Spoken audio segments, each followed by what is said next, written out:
একদল লোক আছে যারা আল্লাহর কাছে এলিট ক্লাসের মানুষ, তারা গড্ডালিকা প্রবাহে গা ভাসিয়ে দেয় না, স্রোতের সাথে তারা চলে না, স্রোতের বিপরীতে তারা চলে এবং তাদেরকে দেখলেই চেনা যায় না। এরা ভিন্ন গ্রহের মানুষ, এরা ভিন্ন প্রকৃতির মানুষ। আপনাকে রমাদানে ভিন্ন মানুষ হতে হবে। একরকম সবার মতো হলেই চললো না, সবাই এরকম, আমিও তো এরকম, তোমাদের কোনো পার্থক্য নেই। Doesn't make any difference. আমি সেই রকম, আমি অন্যরকম হবো। অন্যরকম যারা হতে চায় তারাই গোটা পৃথিবীকে চালায়, তারাই আখেরাতে উলাইকামুল ওয়ারিসুনাল লাযিনা ইয়ারিসুনাল ফিরদাউস হুম ফিহা খালিদুন। জান্নাতে এভারেজ জান্নাতে সবাই থাকবে, কিন্তু একদল লোক তারা এত এলিট, তারা জান্নাতুল ফিরদাউসে থাকবে। সবাই সফল হয়, কিন্তু একদল এত এলিট যে তারা 90%, একদল লোক আছে তারা 90% পাইলে কান্নাকাটি করে, 99% পাইলেও কান্নাকাটি করে। আমি 99 কেন পেলাম, কাঁদে, আমি কেন 100 পেলাম না। আরেক দল আছে 33 পাইলে যথেষ্ট, আজ বাঁচলাম তো, মানে পাস করলাম তো। আপনাকে ওই এলিট ক্লাসের লোক হওয়া দরকার, আমাদেরকে এলিট ক্লাসের লোক হওয়া দরকার। আল্লাহ তো রমাদানটাকে এলিট ক্লাসের লোক হওয়ার মতো একটা এনভায়রনমেন্ট আপনাদেরকে আমাদেরকে তৈরি করে দিয়েছেন। আপনি দেখেন না কতটা এলিট। লাখালুফু ফামিস সাইমি ইয়াতুবু ইনদাল্লাহি মির রিহিল মিস্ক। একজন রোজাদারের না খাওয়ার কারণে মুখে যে গন্ধ হয়, এই গন্ধটা মিস্ক, যার 1 ফোঁটার মূল্য লক্ষ টাকা। এই মিস্কের গন্ধের চেয়ে আল্লাহর কাছে অনেক অনেক প্রিয়। আল্লাহর কাছে প্রিয় মানে কি, এটা কি আপনারা ফিল করতে পারছেন? আল্লাহর কাছে প্রিয় মানে কি, যিনি সব কিছুর মালিক, আপনারও মালিক, এই গোটা পৃথিবীর মালিক, এই গোটা পৃথিবীর সকল সম্পদের মালিক। শুধু কি গোটা পৃথিবীর, যিনি আসমানের মালিক, যিনি জমিনের মালিক, যিনি জান্নাতের মালিক, যিনি জাহান্নামের মালিক, যিনি চাইলে মুহূর্তের মধ্যে যে কোনো সভ্যতাকে মাটির নিচে ধুলিয়ে দিতে পারেন, যে কোনো ব্যক্তিকে, মহা শক্তিশালী ব্যক্তিকে সমুদ্রে ডুবিয়ে ফেলতে পারেন, ফেরাউন অথবা অন্য তাবৎ শক্তিগুলো কই মুহূর্তের মধ্যে করতে পারেন। প্রজাকে রাজা, রাজাকে প্রজা বানাতে পারেন। তিনি চাইলেই ইযা কাদা আমরান ফাইন্নামা ইয়াকুলু লাহু কুন ফায়াকুন। তিনি কোনো কিছু করতে চাইলে কেবল বলেন হয়ে যাও। ভাই, আপনাদেরকে কথা বন্ধ করতে হবে। আপনাদের, তিনি যদি চান কোনো কিছু, তাহলে তিনি কেবল বলেন ইযা কাদা আমরান ফাইন্নামা ইয়াকুলু লাহু কুন ফায়াকুন। তিনি চাইলে কেবল কোনও বলা লাগে না, তার কেবল তার ইচ্ছাই যথেষ্ট, তার ডিসিশন, সিদ্ধান্তই যথেষ্ট। ফাআলু লিমা ইউরিদ, তিনি যা চান তাই করেন, তাকে জিজ্ঞাসা করার মতো কেউ নাই। সেই মহান রবের কাছে হাদিসে কুদসিতে রাসূলুল্লাহ সাল্লাল্লাহু আলাইহি ওয়াসাল্লাম বলেছেন, আল্লাহ বলেন, হে মানব জাতি, তোমরা সবাই যদি কোন একটা প্রান্তরে একত্রিত হও, একেবারে আদম থেকে শুরু করে কিয়ামত পর্যন্ত যত লোক আসবে এবং সকল জিন কোন একটা প্রান্তরে একত্রিত হলা, এবং তোমরা সবাই আমার কাছে তোমাদের যা যা প্রয়োজন তা চাইলা, এবং তোমাদের সকল চাওয়া অনুসারে আমি তোমাদেরকে দিলাম, তাইলে আমার কাছে যা আছে তার মধ্যে ততটুকু পর্যন্ত টান পড়বে না যতটুকু একটা বিশাল সমুদ্রে একটা নিরল একটা সুই যদি ঢুকিয়ে দেওয়া হয়, ওই সুই যতটুকু পানি উঠবে, ওই পানি এই সমুদ্রের পানির মধ্যে যদি কোনো পার্থক্য তৈরি, যতটাকে পার্থক্য তৈরি করতে পারবে, আমার সবাইকে সব দিলেও এতটুকু পার্থক্য তৈরি হবে না। আমার কাছে এত আছে। সেই মহান আল্লাহ সুবহানাহু ওয়া তাআলা, তার কাছে আপনাকে স্পেশাল হওয়া লাগবে, তার কাছে স্ট্রেঞ্জার, তার কাছে এলিট ক্লাসের লোক হওয়া লাগবে। তিনি তো বেশি কিছু চান না আপনার কাছে, তিনি তো বেশি কিছু বলেন না। তিনি আপনাকে আপনার 24 ঘন্টার মধ্যে কতটুকু আপনাকে বলেন ফরমাল ইবাদত করতে, কতটুকু, বাকিটা আপনার অফিসেও তো আপনি কমপক্ষে 8 ঘন্টা সময় দেন, 9 ঘন্টা সময় দেন, অফিসে 8 আওয়ার সময় দেন। তিনি কি আপনাকে বলছেন তুমি 8 আওয়ার্স আমার ফরমাল ইবাদত করো? না। সব মিলিয়ে 17 রাকাত নামাজ ফরজ। এই 17 রাকাতের মধ্যে আপনি 17 মিনিট না হলে পড়েন, অধিকাংশ লোক তো 12-13 মিনিটে 17 রাকাত পড়ে। আর যারা পড়ে না তাদের অবস্থা তো বাদ। তিনি তো খুবই কম চান, তিনি জানেন মানুষের দুর্বলতা, কিন্তু আপনাকে সেই জায়গায় আসতে হবে। প্রিয় ভাইরা, একদল লোক আছে তারা ছিল, তারা খুবই এলিট। এর রমাদানে একদল লোক আছে তারা খুবই এলিট। কিরকম এলিট? যেমন আবু তালহা আল আনসারী রাদিয়াল্লাহু তাআলা আনহু। রোজাকে আপনারা হয়তোবা, যেমন আমি যদি বলি আপনাদেরকে, আমার স্টুডেন্টদেরকে হলে আমি জিজ্ঞেস করাতাম, দাঁড়া করাতাম যে তুমি আজকে কেন রোজা রাখছো বলো, আজকে ইফতারির সময় তুমি অথবা সাহারির সময় তুমি কি সিদ্ধান্ত নিছো রোজার ব্যাপারে। আপনারা যেহেতু সিনিয়র মানুষ, আমি বললাম না আপনাদেরকে, কিন্তু আপনাদের নিজেকে আপনারা জিজ্ঞেস করেন তো, গত রাতে যখন সাহারি খেয়েছেন তখন কি চিন্তা করেছেন, কেন সাহারি খাচ্ছেন? যদি আপনার কোনো নিয়ত না থাকে তাহলে এই রোজায় কোনো লাভ হবে না, কিচ্ছু হবে না। এরকম আপনি 1000 কোটি বছর রোজা রাখলেও কোনো ম্যাটার করে না। কারণ গিয়ে দেখেন হিন্দু বুদ্ধরা ওরাও কিন্তু ফাস্টিং করে, এবং ডাক্তারদের কাছে গেলে তো এখন বলে কম খাও, ফাস্টিং করো, তাই না? অতএব এটা তো fasting doesn't matter, it doesn't carry any weight, এর কোনো মূল্য নাই আল্লাহর কাছে যদি না সেখানে নিয়ত থাকে। আপনি রোজা রাখতে হবে এই নিয়তে যে আল্লাহ তুমি বলেছো এই কারণে আমি খাচ্ছি, রোজা রাখছি, আল্লাহ তুমি আমাকে নির্দেশ দিয়েছো এই কারণে আমি করছি, এবং এই কারণে আমি সাহারি খাচ্ছি, তুমি বলেছো এই কারণে আমি উঠছি। এতটুকু যদি মনে এই সিদ্ধান্ত যদি না থাকে তাহলে এগুলো কোনো কাজেই লাগবে না। অর্থাৎ আপনাকে এটা করতে হবে। প্রত্যেকটা নিয়তুল মুমিন খায়রুম মিন আমালিহি, একজন মুমিনের তার সিদ্ধান্ত তার আমলের চেয়ে, তার নিয়ত তার আমলের চেয়ে অনেক বেশি গুরুত্বপূর্ণ। আপনি যে নিয়ত করছেন যে আমি আল্লাহর জন্য করছি, এটা আপনার ওই আমলের চেয়ে বেশি গুরুত্বপূর্ণ। নামাজে দাঁড়াচ্ছি, আল্লাহ তুমি বলেছো, এখন নামাজ পড়ছি, এটা আপনার আমলের চেয়ে বেশি গুরুত্বপূর্ণ। অর্থাৎ নিয়ত, হোয়াই নিয়ত ইজ মিসিং। নিয়ত তো জানি না, বুঝি না। একটা নিয়ত শিখছি নাওয়াইতুয়া নাজুমা গাদান, এটা বললেই কি আর না বললেই কি, এটা বড়াই বরং আপনার জন্য নিষেধ, এটা বাদ দেন। বরং আপনি বলুন, আল্লাহ আমি তোমার সন্তুষ্টির জন্য রোজা রাখতে চাই, তুমি আমাকে শক্তি দাও, তুমি আমার এই আমলগুলো কবুল করে। যে মহব্বাই বলেছেন ইন্নামা ইয়াতাকাব্বালুল্লাহু মিনাল মুত্তাকিন, আপনি করছেন প্রচুর পরিমাণ, কি হবে আল্লাহ যদি কবুল না করে, লা ইয়ানাল্লাহু লুহুমুহা ওয়ালা দিমাউহা ওয়ালাকিন ইয়ানালুহু তাকওয়া মিনকুম। আপনি 1000 কোটি বছর রোজা রাখলেও কোনো কাজ হবে না যদি সেই রোজাটার স্পিরিট, ট্রু স্পিরিট যদি না থাকে। আবু তালহা আল আনসারী রাদিয়াল্লাহু তাআলা আনহু, তিনি এমন সাহাবী, রাসূল সাল্লাল্লাহু আলাইহি ওয়াসাল্লাম বলেছেন সাউতু আবি তালহা ফিল হারবি আশাদ্দু মিন আলফি সাউতিন, যে আবু তালহা যুদ্ধের ময়দানে তার যে আওয়াজ, এটা হচ্ছে 1000 যুদ্ধের চেয়ে অনেক অনেক বেশি শক্তিশালী। আমার কথা কি আপনারা শুনতে পাচ্ছেন, বুঝতে পারছেন?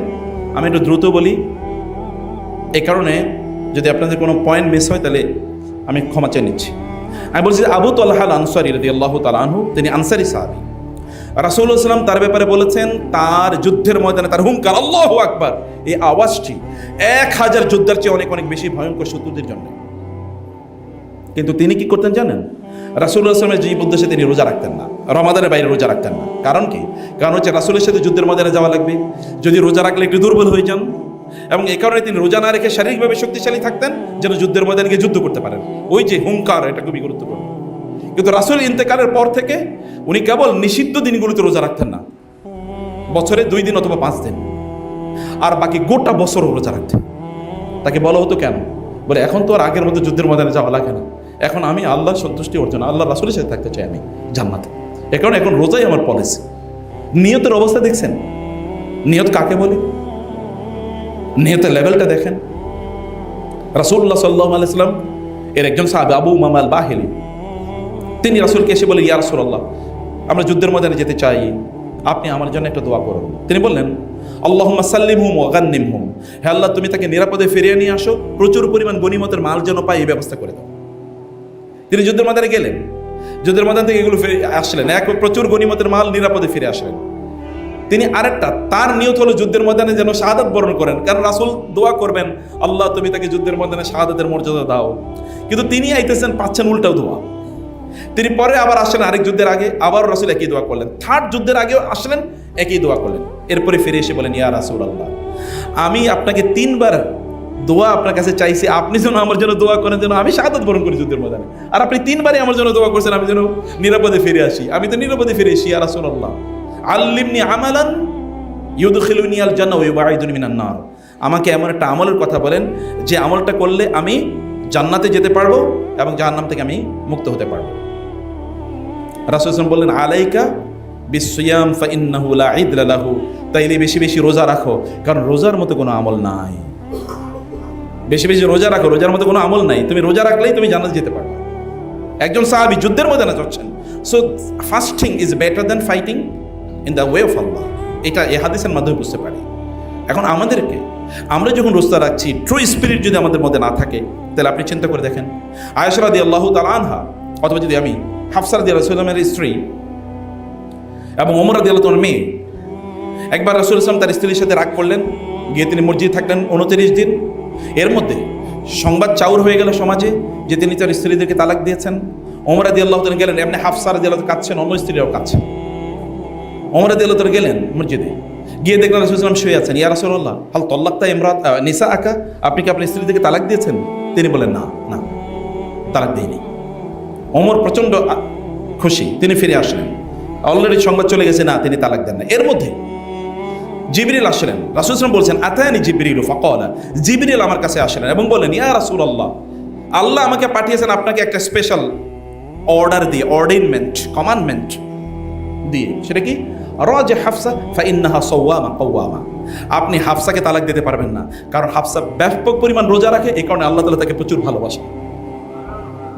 A special recommendation for Hafsa. These recommendation comes from the heaven, from the throne of Allah. Allah subhanahu wa ta'ala সিংহাসন থেকে এটা আসে। আপনার রোজা রেখে নিজেকে কেন ছোট মনে করছেন? এটা তো এলিট ক্লাসের ইবাদত, এটা আপনাকে জান্নাতে এমন একটা জায়গায় নিয়ে যাবে, ইউকারু লাহু রায়্যান, জানেন না আপনারা? হাদিস এসেছে রোজাদাররা রায়্যান নামক দরজা দিয়ে প্রবেশ করবে, যখন দরজা দিয়ে প্রবেশ করবে সাথে সাথে দরজা বন্ধ, আর কেউ এখান দিয়ে প্রবেশ করতে পারবে না। এমন একটা মর্যাদা আল্লাহ সুবহানাহু ওয়া তাআলা রোজাদারদের জন্য রেখে দিয়েছেন। প্রিয় ভাইরা, আমি আলোচনাটাকে সংক্ষিপ্ত করার জন্য আমি ছোট আলোচনা করছি আপনাদেরকে সংক্ষিপ্ত করে। এরপরে যে কথা বলতে চাই তা হলো আমাদেরকে রোজা রাখার ক্ষেত্রে রমাদান যখন আসে, রমাদানকে কেবলমাত্র আপনারা অনুগ্রহ করে কেবলমাত্র পেটের রোজার মধ্যে সীমাবদ্ধ রাখবেন না। কেবল পেটের রোজার মধ্যে সীমাবদ্ধ রাখবেন না। পেটের রোজা মানে কি? মানে পেটে কেবল খাদ্য দিই না, খাবার, পানীয়, ইন্টিমেসি, এগুলো থেকে আমাদের নিজেকে আমরা দূরে রাখছি। এইটাকে যদি রোজা বলেন আপনি, তাহলে you have mistaken the concept of fasting. আপনি ভুলই বুঝাচ্ছেন রোজা। এটা রোজা না, তার চেয়ে আরও বড় রোজা আছে, তার চেয়ে আরও বড় কিছু আছে। রোজাকে খাদ্য এবং পানীয় যেটা থেকে আমরা দূরে থাকি, এটা কি হারাম জিনিস নাকি হালাল জিনিস বলেন তো? আপনি কি বুঝতে পারেন নাই? গ্রহণ করি না। অথবা যদি আমরা বলি আমাদের very much private family life, married life, private married life, একটা নির্জন নিবাস, এটা আমরা করি না, এটা কি হারাম জিনিস ছিল? না, এটা তো পুরোটাই হালাল জিনিস ছিল। হালাল জিনিস থেকে আল্লাহ তাআলা আপনাকে রোজা রাখানোর মাধ্যমে আল্লাহ তাআলা আপনাকে হারাম থেকে দূরে থাকার প্রশিক্ষণ দিচ্ছেন। যেই ব্যক্তি তার নিজকে কন্ট্রোল করতে পারে হালাল জিনিস থেকে, সে তো অবভিয়াসলি হারাম জিনিস থেকে তার নিজকে কন্ট্রোল করতে পারবে। কিন্তু আমাদের চরিত্র হইল কি? আমরা কি থেকে রোজা রাখি? হালাল থেকে রোজা রাখি, কিন্তু হারাম থেকে রাখি না। এক লোক গেছে হলো চায়নায়, চায়না গিয়ে বলছে হালাল খাবার কোথায় পাওয়া যায়। তো হালালের পেছনে তিনি ঘুরতেছেন, হালাল তো কোথাও পাচ্ছে না। আচ্ছা ঠিক আছে, মুড়ি খেয়ে থাকবো, সব সুখ না, কারণ হারাম তিনি খাবেন না। কিন্তু উনি যে যাওয়ার সময় যে টাকাটা নিয়ে গেছেন, হচ্ছে ঘুষের টাকা। কিসের টাকা নিয়ে গেছেন? ঘুষের টাকা। তো ঘুষের টাকা কি হালাল ছিল? হালাল টাকা না, হালাল জিনিস। আপনি বাজার থেকে হালাল সব জিনিস কিনে নিয়ে যাচ্ছেন, কিন্তু ইনকামটা হলো হারাম। আপনার এই হালাল দিয়ে হবে কি? এই হালাল কি আপনাকে জান্নাতে নিয়ে যাবে? আমরা হচ্ছে হালাল খাবার খুঁজি, কিন্তু হালাল ইনকাম খুঁজি না। আমরা হালাল জিনিস খুঁজি, কিন্তু এই জিনিসের উৎস কি হালাল কিনা সেটা আমরা কোনোদিন খোঁজার চেষ্টা করি না। আমাদের এইরকম ফাস্টিংটাও এরকম একটা লেভেলে চলে গেছে। রোজা রাখে পেটে, কিন্তু আমার চোখ রোজা রাখে না, আমার মুখ রোজা রাখে না, আমার কান রোজা রাখে না, আমার বিবেক রোজা রাখে না, আমার চিন্তা রোজা রাখে না, আমার হাত রোজা রাখে না, আমার পা রোজা রাখে না। আপনারা বলেন, নিশ্চিত করতে পারবেন যে আপনাদের চোখ দিয়ে হারাম জিনিস দেখেন না, হারাম কন্টেন্ট দেখেন না, মিমস, এন্টারটেইনমেন্টস, আর আরও তো বহুত কিছু আছেই। এগুলোর মধ্যে একেবারে বুধ হয়ে থাকি অধিকাংশ লোকে, যে এগুলো এখন আমাদের খোরাক হয়ে গেছে। রিলস দেখতে দেখতে আমি আসার সময় একটা কার জন্য একটা পোস্ট আমি দেখছিলাম। তো ওই ভদ্রলোক বলতেছে যে মানে ওই জায়গায় এই সময়ে এরকম জিনিস বন্ধ ছিল। তো ওইখানে দেখলাম আমি প্রায় ধরেন 500-700 কমেন্ট আছে এরকম, যে বলে কি ওই সময় নাকি ইন্টারনেট বন্ধ ছিল। কই, আমি তো 10 ঘন্টা ইন্টারনেটে রিলস দেখছি, আমি তো এক মুহূর্তের মধ্যে রিলস দেখা বন্ধ করি না। তাহলে ওই সময় যে বন্ধ ছিল ইন্টারনেট, কেমনে বন্ধ ছিল? বুঝতে পারছেন? এরকম ধরেন কমপক্ষে 500-700 কমেন্ট আছে। আমি রিলস দেখতেছিলাম, কেউ বলছে আমি সিনেমা দেখছিলাম, কেউ বলছে আমি গান শুনতেছিলাম ইউটিউবে, কিন্তু কই আমি তো এটা টের পাই নাই। তাহলে উনি মিথ্যা কথা বলতেছেন, প্রমাণ দিচ্ছে কি? এটা আমি রমাদানের কথা বলছি, রমাদানের বাইরের কথা বলছি না। আপনারা বলবেন যে অমকের অন্যের গল্প তো আমাদের গল্প, এগুলো আমাদেরই গল্প, যে লোকেরা তারা কিভাবে রমাদানে তাদের কাজ করে। আয়েশা রাদিয়াল্লাহু তাআলার একটা গল্প, এটা আপনাদেরকে ভালো করে বুঝতে হবে, কানটা খুলে দেন, অন্তরটাকে উন্মুক্ত করে দেন। আয়েশা রাদিয়াল্লাহু তাআলা তিনি যখন দান সাদাকা করতেন, তখন তো সিলভার কয়েন, গোল্ড কয়েন ছিল, মুদ্রা। এই মুদ্রার মধ্যে তিনি আতর মিশিয়ে দিতেন। তাকে প্রশ্ন করা হলো, কেন আপনি যারা ফকিরে দিচ্ছেন? তিনি বলছেন, আমি এটা ফকিরকে দিচ্ছি বটে, কিন্তু ফকিরের হাতে এটা পড়ার আগে আল্লাহ সুবহানাহু ওয়া তাআলার হাতে পড়ে। আমি আল্লাহর হাতে যেটা পড়বে এটাকে আমি একটু সুবাসিত করে দিতে চাই, এটাকে একটু আমি পারফিউম করে দিতে চাই। আপনি চিন্তা করতে পারেন ফিলসফি কাকে বলে, দর্শন কাকে বলে। দান করছেন যেটা ফকিরকে, ওইখানে আতর মিশিয়ে দিচ্ছেন কয়েনের মধ্যে। আপনি 100 টাকা কাউকে দান করবেন, ওইখানে একটু আতর মিশিয়ে দিচ্ছেন। ফিলসফি দর্শনটা কি? গরিবের হাতে তাকাউ ফি ইয়াদিল্লাহি ক্বাবলা আন তাকা ফি ইয়াদির রহমান, আল্লাহর হাতে পৌঁছার আগে গরিবের হাতে পৌঁছে, মানে গরিবের হাতে পৌঁছার আগে আল্লাহর হাতে পৌঁছে। এই কারণে আমি এটাকে একটু সুবাসিত করে দিচ্ছি, আমি এখানে পারফিউম, আতর মিশিয়ে দিচ্ছি। আমাদের রমাদানের ইবাদতগুলো কি এরকম সুবাসিত, আতরওয়ালা? আপনি বলেন তো, আপনি যখন রোজা রাখছেন, এই রোজাটা কি সুবাসিত? এ না আতর আছে? আপনি কোথাও যদি ইন্টারভিউতে যান, শুটেড বুটেড ভালো জামা কাপড় পরে গেলেন, কিন্তু শরীর থেকে দুর্গন্ধ বেরোচ্ছে, ইন্টারভিউ বোর্ড থেকে আপনাকে বাদ দিয়ে দেবে, অথবা বলবে না না এটা বাদ, এরকম লোক নেওয়া যাবে না। আতর যদি না থাকে তাহলে ইবাদত কবুল হয় না। সুবাসিত ইবাদত কেবল একটা ফর্মালিস্টিক রিচুয়াল না, এটা কেবলমাত্র দাঁড়াইলাম আর পড়লাম আর করলাম এরকম কিছু না। এর মধ্যে সুবাতাস থাকা লাগে, এর মধ্যে সুগন্ধি থাকা লাগে। এটা আমাদের দর্শনগত ইস্যু।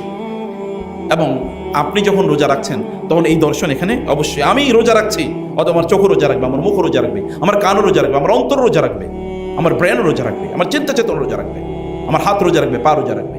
এটা আমাদেরকে নিশ্চিত করা লাগবে। আপনি যখন তারাবির নামাজে দাঁড়ান, আপনি বলেন তো এটা ফিল করেন কিনা? প্রথম কয়েকদিন দেখছি মসজিদে জায়গা পাওয়া যায় না, এখন থেকে মসজিদ ফাঁকা হওয়া শুরু হয়ে গেছে। তার মানে লোকেরা আবাদতটা ফিল করে নাই, আবাদতটা ফিল করে নাই। আবাদত ফিল যদি না করেন তাহলে আপনি মজা কবে পাবেন? কোনোদিন আপনি মজা পাবেন না।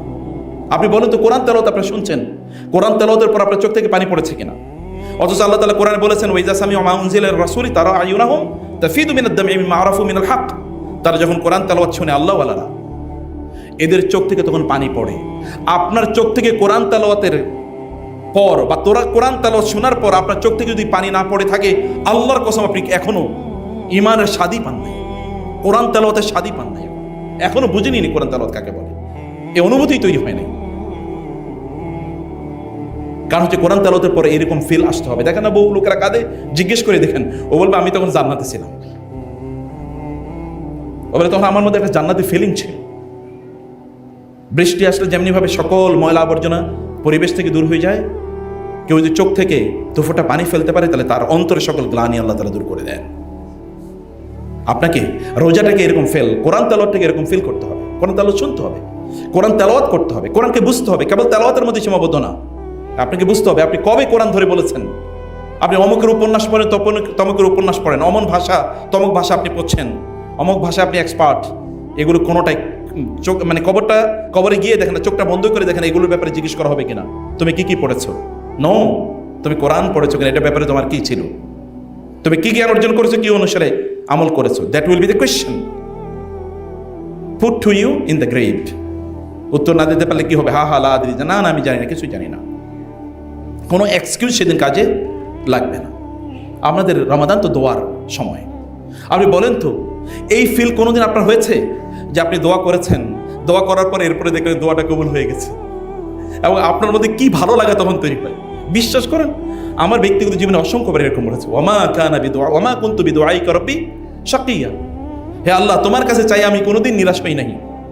একজন জাকারিয়া আলাইহিস সালাতু ওয়াস সালাম, বয়স প্রায় 90 বছর, 90 বছর মানুষের কোনোদিন সন্তান হয় না, সাধারণত কোনোদিন হয় না। আর অন্যদিকে তার স্ত্রী কি ওয়াকানাত ইমরাআতি আকিরা, আর আমার স্ত্রী হচ্ছে কি একদিকে বৃদ্ধা অন্যদিকে বন্ধা। বৃদ্ধাই কেবল না, বন্ধা অন্যদিকে। আবার তিনি বৃদ্ধ, এবং এমন বৃদ্ধ, এমন বয়োবৃদ্ধ যে সন্তান হবে এটা অসম্ভব। তখনই তিনি দোয়া করেছেন, আল্লাহ আমার একটা সন্তান দাও না, যে সন্তান আমার যে রেসালাতের কাজ তুমি কি আমাকে নবুয়তের দায়িত্ব দিয়েছো, এটা আমার মৃত্যুর পর এটা মানুষের কাছে পৌঁছে দেবে। ভাই ওই দিকে তাকানোর কিছু নাই। আবার এগেইন ড্রয়িং ইউর অ্যাটেনশন, তিনি আল্লাহ সুবহানাহু কাছে দোয়া করলেন। দোয়া করার পরে সাথে সাথে তিনি নামাজে, ওহুয়া কায়িমুন ইউসাল্লি ফিল মিহরাব, তিনি নামাজের মধ্যে মেহরাবে তিনি নামাজ পড়ছেন। ফানাদাতুল মালাইকাতু ওহুয়া কায়িমুন ইউসাল্লি ফিল মিহরাব আন্নাল্লাহু ইউবাশশিরুকা বিগুলামিন ইসমিহু ইয়াহইয়া লাম নাজআল লাহু মিন ক্বাবলু সামিয়া। যে কি হচ্ছে, আল্লাহ সুবহানাহু ওয়া তাআলা ফেরেশতা পাঠিয়ে দিলেন, যাও আমার বন্ধু জাকারিয়ারে বলো তার বয়স হয়েছে, কি হয়েছে, তার স্ত্রী বন্ধা বৃদ্ধা, তাতে কি হয়েছে, আমি তো আল্লাহ, আমি যা চাই তাই করতে পারি, আমি তাকে সন্তান দেব, তার নামও দিয়ে দিলাম ইয়াহিয়া, নামও দিয়ে দিয়েছি। আল্লাহ সুবহানাহু ওয়া তাআলা এই রমাদানে আপনার জন্য তো এরকম অপরচুনিটি রেখেছেন। আমি আজকেই পড়েছিলাম একটা গল্প। মক্কায় যে হারাম, মক্কার হারাম মানে বাইতুল্লাহর আশপাশে প্রচুর পরিমাণ সার্ভিসম্যান কাজ করে। এক পাকিস্তানি সার্ভিসম্যান সেখানে কাজ করছিল,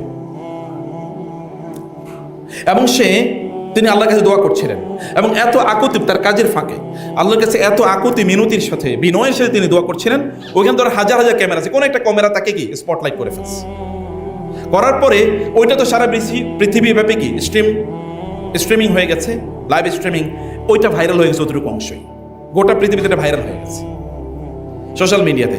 ভাইরাল হয়ে যাওয়ার পর সৌদি আরবের কোন একজন ধনী লোকের দৃষ্টিতে এটা পড়েছে।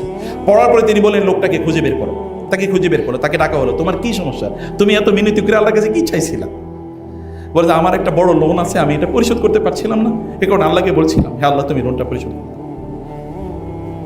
ওই ধনকুবের বলে তোমার কত টাকা লোন? বলে এত। বলে তোমার পক্ষ থেকে আমি এটা পে করে দিলাম, যাও। তোমার পক্ষ থেকে আমি এটা পে করে দিলাম। তিনি তাকে বলেন, ভাই তুমি কি এমন দোয়া করলা যে আল্লাহ তাআলা আমাকে ডাইকা নিয়ে আসে তোমার লোনটা পে করতে? কি দোয়া করছে? তিনি বলেন, আমি একটা দোয়া করলাম। দোয়াটা হলো এরকম যে রাসূল সাল্লাল্লাহু আলাইহি ওয়াসাল্লাম এরকম দোয়া করেছেন, আল্লাহুম্মা ইন্নী আসআলুকা মিন ফাদলিকা ওয়া রাহমাতিক ফাইন্নাহু লা ইয়ামলিকুহা ইল্লা আনতা। হে আল্লাহ, আমি তোমার রহমত চাই, এই রহমতের এমন রহমত যে রহমতের মালিক কেবল তুমি, এরকম একটা রহমত আমারে দাও। বলে আমি এটা বলছি, এবং বললেন যে আমি এটা পড়েছি। একবার রাসূল সাল্লাল্লাহু আলাইহি ওয়াসাল্লামের ঘরে একজন মেহমান আসলো, তিনি তার স্ত্রীদিকে পাঠালেন, খাবারের মতো কিছু আছে কিনা? বলে না, কিছু নাই। তখন রাসূল সাল্লাল্লাহু আলাইহি ওয়াসাল্লাম এই সময় আল্লাহর কাছে দোয়া করলেন, আল্লাহুম্মা ইন্নী আসআলুকা মিন ফাদলিকা ওয়া রাহমাতিকা ফাইন্নাহু লা ইয়ামলিকুহা ইল্লা আনতা। হে আল্লাহ, আপনার রহমত, আপনার স্পেশাল অনুগ্রহ চাই, যে অনুগ্রহের মালিক কেবল আপনি, আর কেউ না। আমি এই রাসূল সাল্লাল্লাহু আলাইহি ওয়াসাল্লাম এই দোয়া করলেন। দোয়া করার পরই কিছুক্ষণ পরে একজন একটা ভুনা খাসি নিয়ে রাসূলের ঘরে এসে উপস্থিত। এরপর রাসূল মেহমানদারি করলেন। বলে রাসূলের জীবনে যদি এটা ঘটে থাকে, আমি তার উম্মত, কেন আমার জীবনে ঘটবে না?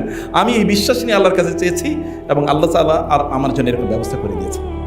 এই লোকদের জান্নাতি ফিলিং, এদের ঈমান আর আমাদের ঈমানের লেভেলটা চিন্তা করে দেখেন তো। রমাদান তো আমরা দোয়া কবুলের, ওয়াইজা সাআলাকা ইবাদি আন্নী ফাইন্নী করিব উজিবু দাওয়াতাদ দাঈ ইযা দাআনি। যখন আমার বান্দার আমাকে ডাকে, তখন আমি তো ওদের নিকটেই। সাধারণত আল্লাহ তাআলা বলেন, হে নবী আপনি বলে দিন, আমার বান্দারা যখন আমাকে ডাকে তখন আপনি ওদেরকে বলুন আমি ওদের খুবই কাছে আছি। কিন্তু আল্লাহ তাআলা ওই আমি ওদের কাছে আছি এতটুকুর মধ্যখানে অন্য কারো কথা, নবীজির কথা পর্যন্ত অমিট করে দিয়েছেন। এ কথা দরকার নাই। যখন আমার বান্দারা আমাকে ডাকে, আমি তাদের নিকটে আছি। আপনি বলে দেন, এরকম কথারও প্রয়োজন নেই, আমি তাদের নিকটে আছি। আপনার রব তো আপনার কথা শোনেন। পৃথিবীর কেউ আপনার কথা এতটা শোনেন না যতটা আপনার রব আপনি শোনেন। আপনি হয়তো আপনার ঘরে আছেন, আপনার স্ত্রীও জানেন না আপনি যখন আপনার কাছে কাঁদছেন। এরকম কিছু স্পেশাল মোমেন্ট নিজের জন্য তৈরি করতে পারেন। রমাদানে করেন কিছু স্পেশাল মোমেন্ট, যখন আপনি করেছেন আল্লাহর জন্য, আল্লাহর কাছে হাত তুলেছেন, কেউ জানে না, আপনি জানেন, এবং আপনি দেখলেন যে আল্লাহ তাআলা আপনার দোয়াটা কবুল করে নিয়েছেন। বিলিভ মি, আপনি যে করতে পারেন, if you can raise your hands and seek something from Allah subhanahu wa ta'ala sincerely, with a devotion, with ikhlas, তাইলে আপনি দেখবেন নিশ্চিত এটা কবুল হবে। আল্লাহ তাআলা কোনো হাত ফিরিয়ে দেন না, কারণ আল্লাহর তো অভাব নাই, আল্লাহর অভাব নাই, আমাদের চাওয়ার অভাব। চাইতে পারেন। আমি যদি এখন বলতাম আপনাদেরকে, আপনার সর্বশেষ কবে আল্লাহর কাছে চাইছেন, আপনি অধিকাংশ দেখবেন বলতে পারবেন না কবে চাইছেন। চাইতে যে হয়, চাওয়াটা তো একটা ইবাদত। আমাদের বিপদে পড়লে মানুষের পিছনে যেরকম ঘুরি, অতটুকু যদি আল্লাহর পিছনে ঘুরতাম, তাহলে প্রত্যেকটা লোক আল্লাহর ওলি হয়ে যেত। তখন আর অমুক অলি তমুক অলি অমুকের কাছে ঘোরার দরকার থাকতো না, আপনি নিজে আল্লাহর ওলি হয়ে যেতেন। কিন্তু আমরা তো আল্লাহকে বলি না। আর আমাদের নেতাদের যে পরিমাণ নাম আমরা মুখে নেই, অতটুকু নাম যদি আল্লাহর মুখে নিতাম, তাহলে প্রত্যেকে আল্লাহর ওলি হয়ে যেত। কিন্তু আমরা তো সেটা করি না। আমরা যিনি আমাদের স্রষ্টা, যিনি মানুষের মনকে ঘুরিয়ে দিতে পারেন, আপনি অমকের আপনি চান অমকে আপনার পক্ষে থাকুক, আল্লাহকে বলুন আল্লাহ তোমার কাছে আমি চাই অমকের মনটা তুমি আমার পক্ষে তৈরি করে দাও। দেখেন না আল্লাহ তৈরি করে দেন কিনা। কারণ তিনি কি করেন? মানুষের অন্তর, ইয়া মুকাল্লিবাল কুলুব, তিনি তো মানুষের অন্তর পরিবর্তন করেন। তার অন্তরটা পরিবর্তন করে দেখ আপনার জন্য, সফট করে দেখ। এটা আপনি চাইতেই পারেন আল্লাহ সুবহানাহু ওয়া তাআলার কাছে। প্রিয় ভাইরা, আমি বলছিলাম যে আল্লাহর কাছে আপনাদের রমাদানের ইবাদতগুলোকে সুবাসিত করুন। এই যে রোজা, এটাকে সুবাসিত, এটাকে পারফিউম করেন, সেন্টেড করেন, এবং আপনাদের তারাবিকে, আপনাদের তাহাজ্জুদকে, আপনাদের সাহারিকে, আপনাদের ইফতারকে, আপনাদের কিয়ামুল লাইল, আপনাদের তিলাওয়াতুল কোরআন, এগুলোকে পারফিউম সেন্টেড করেন। সেন্টেড করা মানে হচ্ছে কি জানেন? সেন্টেড করা মানে হচ্ছে ইখলাস, কেবল আল্লাহর জন্য করা। ইবাদতের সুবাতাস, ইবাদতের সুগন্ধি হলো ইখলাস, আর দুর্গন্ধ হচ্ছে পাপ। দুর্গন্ধ, মানুষ যখন কোনো গুনাহ করে তখন তার চেহারায় কালো দাগ তৈরি হয়ে যায়, তখন তার অন্তরে কালো দাগ তৈরি হয়ে যায়। আপনি হয়তো বুঝবেন না, কিন্তু যারা আল্লাহওয়ালা তারা জানেন, বুঝেন। এটা কালো দাগ মানে হচ্ছে আপনার চেহারা কালো, মানে স্কিন এর কালার, কমপ্লেকশন এটা কালো, সেটা না বলছি না, এটা ভিন্ন একটা দাগ। সীমাহুম ফি উজুহিম মিন আসারি সুজুদ। আপনি জানেন সূরা রহমান আল্লাহ তাআলা বলেছেন যে জাহান্নামীদের, হাযিহি জাহান্নামুল্লাতী ইউকাযযিবু বিহাল মুজরিমুন ইয়াতুফুনা বাইনাহা ওয়া বাইনা হামিমিন আন। এখানে আল্লাহ সুবহানাহু ওয়া তাআলা বলেছেন ইউরাফুল মুজরিমুনা বিসীমাহুম ফায়ুখাযু বিন নাওয়াসি ওয়াল আকদাম। জাহান্নামীদেরকে চেনা যাবে তাদের চেহারার আকৃতি দিয়ে, চেহারা দেখেই বোঝা যাবে এই লোকটা জাহান্নামী, ওকে জাহান্নামে নিক্ষেপ করা হবে। এই সামনের চুল এবং পা, চুল এবং পা দুইটা একসাথে বাঁধা হবে, এরপর ওকে জাহান্নামে নিক্ষেপ করা হবে। আর জান্নাতীদেরকে তারিফু ফি উজুহিম নাদরাতান নাঈম ইউসকাউনা মির রাহিকির মাখতুম খিতামুহু মিসক ওয়া ফি যালিকা ফালইয়াতানাফাসিল মুতানাফিসুন। জান্নাতীদের চেহারায় এরকম একটা আভিজাত্য থাকবে, চেহারা দিকে তাকালে দেখা যাবে এটা অভিজাত ব্যক্তির চেহারা। কারণ ইবাদতের কারণে চেহারায় একটা আভিজাত্য তৈরি হয়, একটা আলো তৈরি হয়, একটা নূর তৈরি হয়। আল্লাহ বলছেন সাহাবায়ে কেরাম এরকম ছিল। আপনি আপনার নিজের উপর কেন জুলুম করবেন? আপনার নিজকে কেন আপনি ক্ষতিগ্রস্ত করবেন? যখন ইযা মাসসাহুম তায়ফুম মিনাল আযাবি, যখন জাহান্নামীদের কেবল জাহান্নামের একটু বাতাস যখন তারা পাবে, বহুদূর জাহান্নামে কিন্তু এখনো যায় না, বহু দূর থেকে 1000 কিলোমিটার দূরে থেকে জাহান্নামের একটু উষ্ণ বাতাস এসে তাদের গায়ে যখন তারা লাগবে, তখন তারা বলবে ইয়া ওয়াইলানা ইন্না কুন্না যালিমিন, হায় আমরা তো নিজেদের উপর প্রচুর জুলুম করেছিলাম। নিজের উপর জুলুম করা মানে কি? নিজকে জাহান্নামের উপযুক্ত করে, এর চেয়ে বড় জুলুম কি? আপনি মানুষের উপর ওমা যালামুনা ওয়ালাকিন কানু আনফুসাহুম ইয়াজলিমুন, তারা আমার উপর জুলুম করে না, তারা বরং তাদের নিজের উপর জুলুম করছে। নিজের উপর জুলুম করা হচ্ছে অন্যায় কাজ করা, হারাম কাজ করা, গুনাহের কাজ করা, অপরাধের কাজ করা। এটা মনে হচ্ছে নিজের উপর জুলুম করা। এগুলো থেকে নিজকে বাঁচান প্লিজ। নিজের চেহারাকে, নিজের আমলকে, নিজের আখলাককে, নিজের চরিত্রকে উন্নত করেন। বহু লোক রমাদান রোজা রাখে এই কারণে তাদের মেজাজের দিকে তাকাইলে মনে হচ্ছে যেন সব খায়া ফেলাইবে, এরকম একটা ভাব। আমি জানি না আপনাদের আছে কিনা এরকম। একদল লোক আছে রমজান রোজা রাখছে, তার মেজাজ কি, বাসায় গেলে মনে হয় জাহান্নাম ফেরাউনের মতো এরকম চিৎকার চেঁচামেচি করে ফেলাইব। লেডি জাহান্নাম, লেডি ফেরাউন এবং কি লেড ফেরাউন। কিছু ফেরাউন আছে লেডি, আবার কিছু আছে পুরুষ। দুই ধরনের ফেরাউনই আছে। এটা বাসায় বাড়িতে এবং অফিস আদালতে সব জায়গায় পাওয়া যায়। আর রোজার দিন তো ফেরাউনের চরিত্র আরো ভয়াবহ, অগ্নিশর্মা, ধরবে, খাবে, মারবে, এরকম একটা অবস্থা। অথচ রমাদান এসছে, রাসূল ইসলাম এমনিতে তো তিনি কি ছিলেন প্রচন্ড কোমল, রমাদানে তিনি আরো কোমল হইতেন। মিনার রেহিল মুরসালা, অর্থাৎ তিনি এই যে বাতাস, সকালে যে বাতাসটা দেখেন না, খুবই হালকা পাতলা একটা বাতাস, গায়ে এসে লাগলে কেমন মজা লাগে, খুবই ভালো লাগে। এরকম বাতাসের চেয়েও তিনি ছিলেন মসৃণ, কোমল আচরণ রমাদানে। আপনার আচরণ যদি উন্নত না হয়, তাহলে কবে আচরণ উন্নত হবে? শয়তান তো মানুষের মধ্যে কি রাগ, ক্ষোভ, ক্রোধ ইত্যাদি তৈরি করে দেয়। রমাদান শয়তান বন্দী, এরপরে যদি তৈরি না হয়, তাহলে বুঝতে বিল্টের ভিতর থেকে আমরা পৌঁছে গেছি, ভেতর থেকে আখলাক নষ্ট হয়ে গেছে। আখলাক সুন্দর করা, উত্তম আচরণ করা, নিজকে পরিবর্তন করা, ভিজিবল পরিবর্তন। আবার বলছি, আপনি যদি বুঝেন তাহলে বুঝে নেবেন, ভিজিবল বাহ্যত পরিবর্তন করা, এই পরিবর্তনটাকে রাখা দরকার। আর এটাকে অব্যাহত রাখবেন। যতটুকু কাজ করছেন, আমি লাস্ট মিনিটে আছি, লাস্ট 2 মিনিটস, যে কাজটা আপনার করবেন অনুগ্রহ করে এটাকে পার্মানেন্টলি করেন। রমাদান লা তাকুন রমাদানিয়ান ওয়ালাকিন কুনু রাব্বানিয়ান। রমাদানে ভালো মানুষ, রমাদানের পরে কি?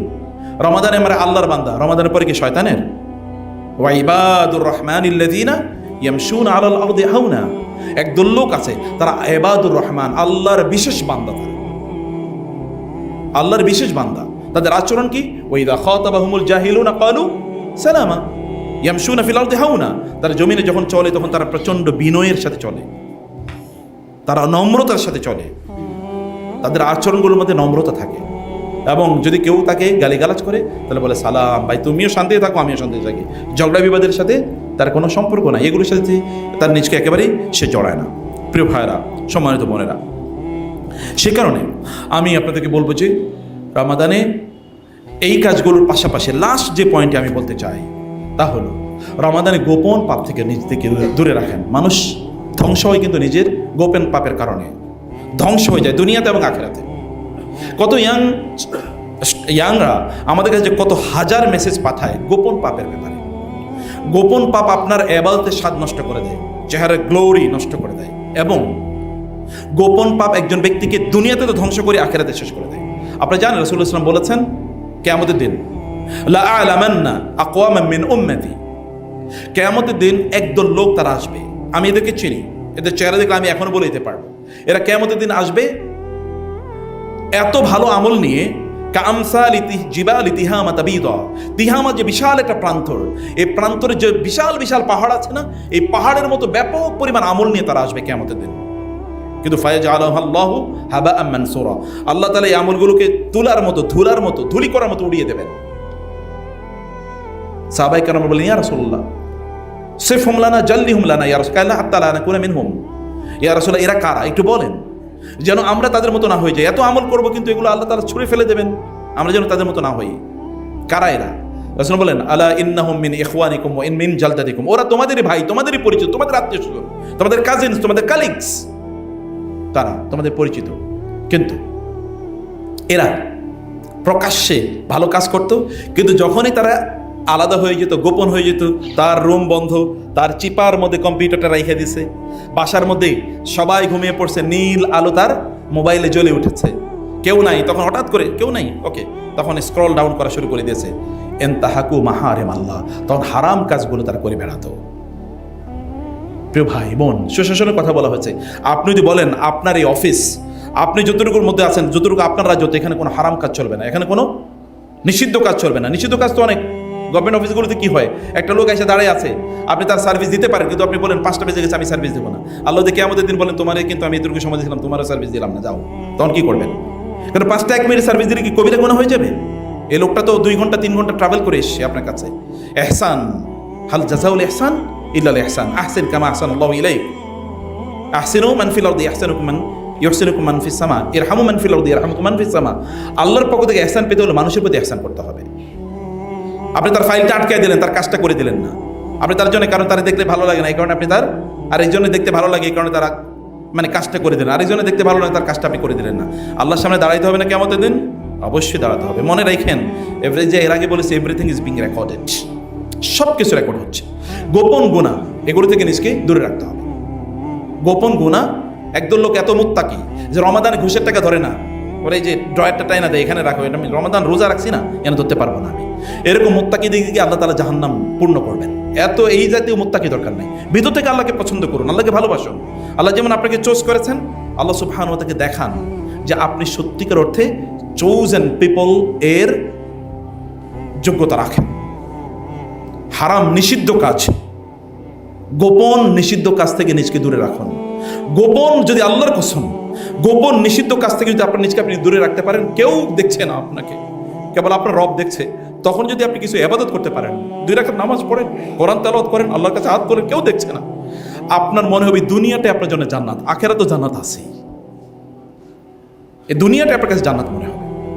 আর এটা থেকে নিজকে বঞ্চিত করবেন না, জান্নাতে ফিল থেকে নিজকে বঞ্চিত করবেন না। শরীর কেবল সুখের জায়গা না, অন্তর সুখের জায়গা। মূল সুখের জায়গা কি? আলা বিযিকরিল্লাহি তাতমাইন্নুল কুলুব। মূল সুখের জায়গা হলো অন্তর, শরীর না। দেখেন না, ডোনাল্ড ট্রাম্প ওভাল হাউসে পৃথিবীর সবচেয়ে দামি জায়গায় আছে, এরপর ওর রাতের ঘুম হয় না, পিল খেয়ে ঘুমান লাগে। আর ওই রাস্তায় দেখবেন ফুটপাতে একদল লোক ওরা ঘুমায়, শান্তিতে ঘুমায়। ফিল এটা শরীরের ইস্যু না, এটা ফিজিক্যাল জিনিস না, এটা ফিজিওলজিক্যাল, এটা স্পিরিচুয়াল, এটা সাইকোলজিক্যাল। নিজের অন্তরকে এইরকম ফিল দেয়া, এটা আমাদের প্রত্যেকের দায় এবং দায়িত্ব। জাযাকুমুল্লাহ খায়র মোহাম্মদ ভাই, আমাকে এই সম্মানটুকু দেওয়ার জন্যে, ইউ হ্যাভ ইনভাইটেড মি। এখানে যারাই আছেন, আমি একটু মানে শিক্ষকদের একটা চরিত্র থাকে, চরিত্র হলো কি একটু ধমকানো। আপনাকে আমাকে ক্ষমা করে দেবেন তো নাকি? ইনশাআল্লাহ মাফ করে দেন প্লিজ। একটু ইয়ে করেছে, নাহলে অ্যাটেনশনটা আমি রাখতে পারতাম। আমি দেখছি তো, বুঝতে পেরেছি, আর এখন হলো ঘুমের সময়। এই কারণে আপনাদেরকে একটু প্রথমেই 2-1টা কথাবার্তা বলে নিয়েছি। বেসিক্যালি আমি আমার স্টুডেন্টদের সাথেও এত এরকম মানে রাফটাফ আচরণ করি, কখনই করি না। আপনার সাথে করার চেষ্টা করিনি, কিন্তু অ্যাটেনশনটা নেওয়ার জন্য এটা হলো একটা হেকমা, স্ট্র্যাটেজি। এটা হলো একটা এক ধরনের, এক একজনের একটা বৈশিষ্ট্য থাকে না, যেমন আমার এটা একটা বৈশিষ্ট্য। কোথাও হলো তোমার ধরেন আমি সবাইকে দাঁড়া করাইতাম, আপনার সিনিয়র দিকে, আদারওয়াইজ স্টুডেন্ট হলে সবাইকে দাঁড়া করাতাম, বলতাম যে 1 মিনিট একটু ব্যায়াম করো। এটা একটা অ্যাটেনশন নেওয়ার জন্য কিছু সিস্টেম আর কি, এটাকে বলে আইস ব্রেকিং। তো জাযাকুমুল্লাহ খায়র, আমি খুবই সম্মানিত ফিল করছি এখানে এসে, আর আপনাদের সাথে কথা বলে। আপনার খুবই প্রাজ্ঞ, বিজ্ঞ, অভিজ্ঞ, প্রজ্ঞাবান মানুষ, আপনার সামনে কথা বলা একটা স্পর্ধা। অনেক ভুল মানুষ করে, আমি মানুষ হিসেবে ভুল যদি বলেও থাকি, সেটা আপনার ক্ষমা দৃষ্টিতে দেখবেন। কিন্তু আমি কেবল আপনাদেরকে অনুরোধ করব, আমি একবার ভিতর থেকে চাই, বিশ্বাস করুন, ভিতর থেকে চাই আপনার সবাই জান্নাতি এবং ভালো মানুষ হয়ে যান। আমরা যেন কোনো এক সময় যদি আবার এখানে আসি, তাহলে আমরা যেন এসে দেখি যে কিছু মানুষ এখানে সত্যি করতে আল্লাহর ওলি, সত্যি করতে আল্লাহর ওলি। তারা যদি আল্লাহর কাছে হাত তোলে, তা আল্লাহ সুবহানাহু ওয়া তাআলা ওই হাতগুলোকে ফিরিয়ে দিতে আল্লাহ লজ্জাবোধ করেন। ওর হাত আমি ফিরিয়ে দেব, ও আমার কাছে যা চেয়েছে আমি তা দিবই দেব। এইরকম কিছু মানুষে নিজেকে রূপান্তরিত করে। এটা আপনার প্রতি জাস্টিস, এটা আপনার প্রতি ইহসান, এটা আপনার মর্যাদা আপনি নিজেই বাড়ানো। চলুন না আল্লাহর কাছে এলিট হই, চলুন না আল্লাহর কাছে সম্মান আমাদের বাড়াই, মর্যাদা বাড়াই। আল্লাহ তাআলা আমাদেরকে তার চোজেন পিপলদের অন্তর্ভুক্ত তৌফিক দান করেন। আল্লাহুম্মা আমিন।